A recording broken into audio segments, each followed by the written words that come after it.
5 de julho de 2020, numa entrevista na CNN, o ministro Paulo Guedes diz que vai fazer 3 ou 4 privatizações nos próximos 30, 60 ou 90 dias. De quais empresas? Era surpresa. Quanto renderia aos cofres públicos? 1 trilhão. Olha só que beleza. Bom, hoje é dia 5 de outubro, 90 dias depois da entrevista. Mara, quais empresas foram privatizadas? O trilhãozinho já caiu na conta, a gente já pode gastar, ou vai me dizer que foi promessa furada do Guedes de novo?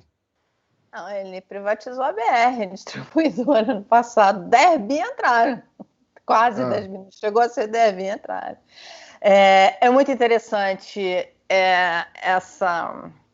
o que aconteceu nesse episódio, que espelha bem o que está acontecendo com o ministro da Economia. Quer dizer, tudo o que ele fala já não se leva mais a sério, nem no mercado, nem no governo, nem em nada. Só que no mercado financeiro existe, entre bancos e agentes e empresários e tal, existe ainda, ele ainda é um nome que o mercado apoia, né, que o mercado, enfim, acha que é o fiel da balança ali, em termos de gastos, que ele, então, seria o cara que está segurando os gastos. Não, que ele não vai fazer, ninguém mais acredita nisso no mercado, essas expectativas, essas projeções dele, ninguém mais acredita nisso. Mas existe assim, olha, se ele sai, quem que vem? Vem Roberto Campos Neto? Se vem Roberto Campos, ok, então a responsabilidade fiscal continua. Se não vem, se vem Rogério Marinho, enfim, se vem alguém ligado à ala mais gastadora, então esse dólar vai subir, enfim, bolsa despencar ainda mais. O que está acontecendo no governo Bolsonaro neste momento? Está acontecendo a mesma coisa que aconteceu no governo Dilma, em termos do risco Dilma, o risco populista, de gastos desenfreados, enfim. E isso está muito no radar dos estrategistas e dos investidores. A Mônica escreveu um livro maravilhoso, onde ela mapeou exatamente o que foi o governo Dilma e todos os seus erros fiscais e pedaladas e tal. E isso é hoje o maior medo dos agentes financeiros, dos agentes econômicos. Só que o problema é o seguinte, né? Quer dizer, o ministro ele se preparou para vir, ele se colocava assim, para dar o choque liberal e tal, no momento que vem uma pandemia e atrapalha todos os planos dele, e ele não faz a menor ideia do que fazer. Pelo menos é isso que ele transparece para o mercado. Para ser bastante justo com a história, ele já não tinha a menor ideia antes da pandemia. É verdade. É verdade. A dificuldade de aprovar a Previdência, fica parecendo o discurso dele de que estava tudo muito bem, o Brasil estava decolando. Os números não são esses, né? O Brasil não estava decolando, a agenda não era conhecida, ele tinha imensa dificuldade em apresentar projeto, os projetos que apresentou eram promessas muito fatiadas, e aí sim, veio a pandemia... E principalmente, Andreasa, porque não havia um alinhamento dele com o presidente. Quer dizer, isso, nunca teve. Ele nunca teve esse alinhamento.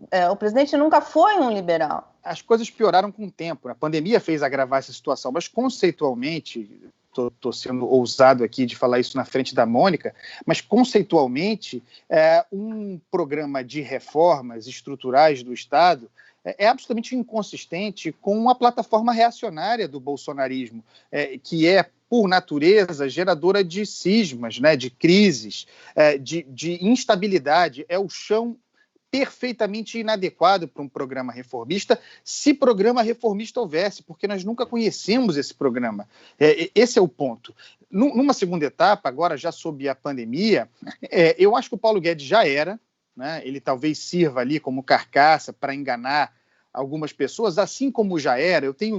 A Mônica também, no livro novo dela, que está saindo agora, e ela tem defendido essa tese, está na mão dela ali o livro, ela tem defendido essa tese, depois ela vai falar sobre isso, não quero defender a tese dela aqui, mas eu concordo com um ponto, que é o seguinte: é preciso ter coragem no Brasil para falar sobre o teto de gastos. É pressionado pela peste que nós temos. talvez, Mara, e é duro dizer isso, mas talvez o teto de gastos, como nós conhecemos, aquele criado no governo Temer, seja hoje insustentável. O governo Bolsonaro, e esse é o ponto perverso da questão, o governo Bolsonaro, com a atuação do ministro da Economia, a meu ver, trabalha para que o teto de gastos seja revisto. Todos esses balões de ensaio que têm sido soltados aí e que são, obviamente, impossíveis de aplicação. O governo não quer reformar o Estado, não quer diminuir o custo do Estado. No entanto, fica soltando especulações o tempo todo. Tudo isso, a meu ver, serve para que a gente chegue lá no final do ano com um impasse de que, olha, o auxílio emergencial vai acabar e a gente precisa desse renda cidadã. As pessoas vão ficar com fome. E o renda cidadã, como auxílio emergencial, é um baita ativo eleitoral para o Jair Bolsonaro também. Criar um fato consumado que obrigue uma solução de revisão do teto de gastos. Mas é covarde porque o governo poderia propor essa discussão, dizer, olha, à luz da demanda da sociedade hoje, a gente precisa rever o teto de gastos. Em vez disso, fica criando condições, minando condições, empurrando a responsabilidade para o parlamento assumir esse ônus político, porque o ônus político existe. Mas Andreasa, tem um ponto, e eu vou pedir para a Mônica falar um pouco mais sobre isso. O André Lara Rezende esteve aqui no canal e falando sobre a nova teoria monetária, enfim, e o que ele fala é o seguinte, você não pode liberar, você para fazer isso e não ter um impacto de uma visão, uma leitura populista, você teria que assumir fazer uma opção por gastos coerentes, não um festival de gastos. Você teria que ter muito rigor nesses gastos. Então, para furar o teto, para abrir o teto, para flexibilizar o teto, que é o que ele defende, ele fala você tirar coisas que estariam ali no teto, você teria que ter um rigor nos gastos muito forte. E é isso o que o governo não quer, porque essa é a leitura populista. Isso que deixa uma série de incertezas e de questionamentos em relação à questão fiscal. Mônica, você conhece isso muito bem, porque você explicou isso muito bem em relação ao governo Dilma e como o Andreasa bem lembrou, no seu novo livro, você coloca essa questão dos gastos do governo. Essa questão, eu acho que é a principal questão que hoje temos que discutir. Onde vamos gastar o dinheiro? De onde vem para onde vai, né? Olha, sem dúvida, essa é uma discussão fundamental. Ela é mais fundamental hoje do que ela estava sendo, mas ela sempre foi fundamental. Ela nunca deixou de ser fundamental. E por essa razão, assim, quando a gente olha para... Foi por essa razão que a gente fez o teto de gastos em 2016, né? A gente decidiu, como sociedade, o governo decidiu que precisava de uma regra fiscal adicional para conter os gastos. E fez o teto que fez, um teto que já desde 2016 eu critico, não pela ideia do teto em si. O teto é uma regra fiscal como outras regras fiscais. Regras fiscais tem desenhos diversos, você pode desenhar uma regra fiscal assim, assado, enfim, tem desenhos diferentes e poderia ser um teto muito melhor do que esse que a gente fez. A gente acabou fazendo um teto excessivamente rígido e que lá em 2016 já dava para antever situações, claro que não dava para antever a pandemia, mas já dava para antever situações em que o teto não ia se sustentar, exatamente por esse excesso de rigidez. Então, a gente tem um problema de ponto de partida no teto de gastos, e esse excesso de rigidez do teto de gastos, ele tem raízes históricas, ele tem raízes exatamente no governo Dilma. Então, Mara, muito obrigada por ter falado do meu primeiro livro, que é o Como Matar a Borboleta Azul, uma crônica da era Dilma. Toda aquela situação descrita nesse meu primeiro livro sobre como que o governo conduziu mal a gestão das contas públicas e acabou gerando um excesso de gastos e um certo desperdício que nos levou, em 2016, a querer reverter tudo isso com um teto excessivamente rígido. Isso é uma história extremamente importante para a gente entender de onde o teto veio. O teto veio disso. Veio de uma reação exatamente a esse descontrole fiscal que ocorreu nos anos Dilma. Só que, como tudo, né, você às vezes, para dar conta de uma coisa que aconteceu, você faz uma medida que no fundo, excessivamente, vai além do que ela deveria, que foi o que aconteceu com o teto de gastos de 2016. O que nos coloca hoje nesse dilema, e é um dilema perverso esse, porque a gente vai ter que, inevitavelmente, rever o teto de gastos. Eu já estou falando isso desde março. Em março, inclusive, eu fiz num dos meus artigos para o Estadão, eu argumentei o seguinte: olha, a gente vai inevitavelmente entrar em estado de calamidade. O estado de calamidade não vai durar 6 meses, ele vai ser uma situação muito mais longeva do que isso, porque, afinal de contas, essa é uma pandemia extremamente grave.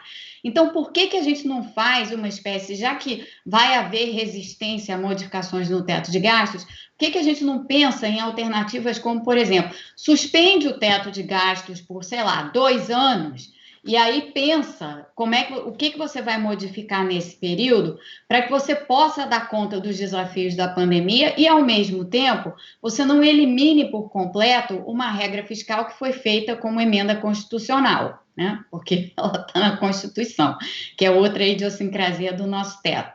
Mas o ponto do André, e eu converso muito com o André, o ponto do André a respeito da natureza do gasto é evidentemente fundamental, porque seja por meio de suspensão do teto, seja por meio de modificação, ou seja lá o que a gente vai fazer com o teto e alguma coisa a gente vai fazer, a gente precisa dar uma sinalização correta sobre quais serão os gastos prioritários nesse momento, para exatamente não cair nos mesmos erros que a gente já cometeu no passado. E aí entra, como vocês estavam todos discutindo aqui, o preparo do Paulo Guedes para lidar com essa situação.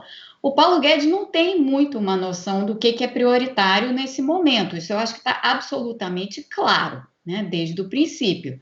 Assim, quando a gente olhava em março o que ia acontecer com o Brasil, estava evidente que alguns gastos eram prioritários. Gasto com saúde, gasto com proteção social, gasto com proteção de empregos e uma certa política, não de crédito subsidiado, mas de uso, portanto, nada a ver com Dilma, mas de uso dos bancos públicos para sustentar, sobretudo, pequenas e médias empresas no setor de serviços, no setor de comércio, que são empresas que empregam muita gente e que, no fim das contas, não vão receber dinheiro nenhum dos bancos privados, como não receberam.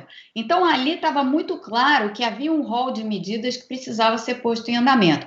Mas quando a gente volta para aquela ocasião, e teve um outro artigo no Estadão que eu escrevi delineando exatamente esse rol de medidas. Quando a gente volta para aquela ocasião, no dia 16 de março, o Paulo Guedes fez um discurso em que ele disse que o Brasil ia crescer 2,5% em 2020. Isso quando a China já estava claramente entrando em recessão, aqui nos Estados Unidos a economia estava embicando, e em outros lugares afetados pela pandemia também. Então, havia uma desconexão completa ali. E desde aquele ponto em diante, nunca houve uma formulação de prioridades do gasto para atender às necessidades da pandemia. O auxílio emergencial, só para lembrar, não foi o governo que fez na prática, né? O auxílio emergencial veio de iniciativas da sociedade civil junto ao Congresso. Aquilo se transformou rapidamente num projeto de lei, teve uma aprovação meteórica, na realidade, e o governo entrou lá assim, a 2 minutos da meia-noite para dizer assim, então não vamos fazer R$500, vamos fazer 600 de benefício e agora a gente apoia o auxílio emergencial. Foi assim, né? Então, nem essa visão se tinha. Claro, uma vez posto em prática, o auxílio emergencial acabou tendo os benefícios que teve para o Bolsonaro, como a gente já falava aqui anteriormente. Mas foi uma política feita pelo Congresso e, de certa maneira, num afogadilho, porque esse afogadilho era necessário. O que mais que o governo fez? Os recursos do SUS não foram repassados para os estados e municípios no montante que deviam ser repassados, até hoje. Então, a gente ainda tem um problema aí grande na área de saúde. Programa para preservar as pequenas e médias empresas não existe e jamais existiu. E continua. Ô, Mônica, e naquela reunião que ficou pública, ele falou exatamente o que ele pensa das micro. Que é o contrário. Exatamente. Ele disse assim, a gente precisa, que é uma coisa assim, não é uma cabeça de gestor público. O que um gestor público tem que estar pensando nessa hora? Bom, tem que preservar aquelas empresas que não vão ter capacidade de autopreservação e que não vão receber dinheiro dos bancos privados e que vão estar numa situação de penúria. Em vez de pensar assim, de modo mais abrangente, nas implicações que isso tem para a economia mais à frente, como é que isso desdobra de forma dinâmica na economia, não. Naquela reunião, Paulo Guedes disse assim, a gente precisa as empresas que a gente precisa sustentar são as grandes empresas, porque com elas a gente ganha dinheiro. Isso não é uma fala de um gestor público. E, Mônica... Vou só complementar uma coisa com relação a isso, que acho que um dos problemas é justamente esse, que o Guedes não pensa como um gestor público, ele não tem um projeto de Estado. E combinado ao bolsonarismo, cujo projeto de Estado é efetivamente a captação do Estado para si, né? A gente vê a história das votações do Bolsonaro, sempre foram a favor do corporativismo, a favor de... Então não era além de não ter uma retórica e uma prática liberal, né? E por isso que tem essa engrenagem ali que não funciona, também mesmo os liberais do governo não têm uma noção de como o Estado funciona, né, de certa medida. Quando a gente vê, por exemplo, a reforma administrativa, que tem linhas gerais que parece que não tem nenhuma relação com gestão pública, que boa parte das mudanças da reforma administrativa poderiam ser feitas no âmbito das leis, não só da Constituição. A atrapalhada completa com relação ao Fundeb, e agora até falado que queria o Renda Cidadão tirar dos recursos do Fundeb e do orçamento do precatórios, é um pouco assim, de onde eu tiro recursos para poder, meio louco, assim, sem ter uma conversa séria, como você falou, né, sobre prioridades. Então, olha, qual a prioridade com relação no contexto da pandemia e pós-pandemia, e também olhar do ponto de vista de gestão pública, né, os gastos que já existiam, como esse de dinheiro para os estados e municípios, que não foi gasto completamente, e é interessante que a gente vê essa patinada, né, do Guedes com relação a isso, quase vivendo num mundo paralelo, né, sem pensar nas prioridades do Estado, e ao mesmo tempo a população completamente ali, médias empresas e empresas pequenas em penúria, né, com relação à pandemia, a classe mais pobre também, e o Bolsonaro percebendo que, olha, para poder sustentar minha prioridade, eu preciso de alguma forma estender a renda possível, na medida do possível. Então, é um descompasso, porque a gente deveria ter um momento de sobriedade e pensar assim, quais são as prioridades e apresentar um plano efetivamente, né? O Andreasa falou assim, o Guedes é um grande reformador, só que demorou muito tempo, depois que assumiu o governo, antes da pandemia, de apresentar propostas tributária, administrativa. Então, acho que é importante a gente perceber, né, que é um descompasso, a gente vai ver até que ponto isso dura, né? Porque o mercado vai perceber de algum momento que, né, não vai durar muito, não vai sustentar essas reformas a médio prazo, e a população vai estar continuando nessa penúria. E a retórica que a gente vê política é de que é culpa dos governadores, é culpa dos prefeitos que fecharam as cidades, fecharam os estados, e não é culpa minha, né? Foi o discurso do presidente Bolsonaro na ONU, por exemplo. Olha, voltando àquela reunião, naquela reunião, Mônica, só para fechar essa narrativa do Guedes de sair falando qualquer coisa, né? Aquela reunião, de onde ele falou que vinham os bilhões de investimentos? Do setor de turismo, lembra? Ele falou, o setor de turismo tem que ajudar e tal, porque é dali que vem. Turismo na pandemia, né? Assim, isso daí eu acho que já revela claramente a falta de entendimento completo sobre o que era a pandemia naquele momento. E assim, pegando um pouco algumas caronas no que o Thiago falou, a gente, e fazendo uma outra reflexão assim, um pouco para trás, a gente tem que lembrar, e isso é uma coisa que todo mundo, não todo mundo, mas muitas vezes a gente acaba não pensando muito a respeito, porque a situação está tão dramática, mas o Brasil, antes da pandemia, era um país que já estava numa situação, assim, numa espécie de armadilha de crescimento baixo. A gente teve a recessão em 2015, teve a recessão em 2016, em 2017 todo mundo estava apostando que havia uma recuperação forte, não houve. Em 2018, todo mundo estava apostando que ia ter recuperação forte, não houve.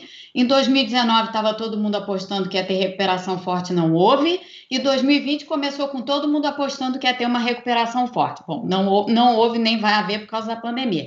Aí agora jogaram a recuperação forte para 2021, quando a pandemia ainda não terá acabado.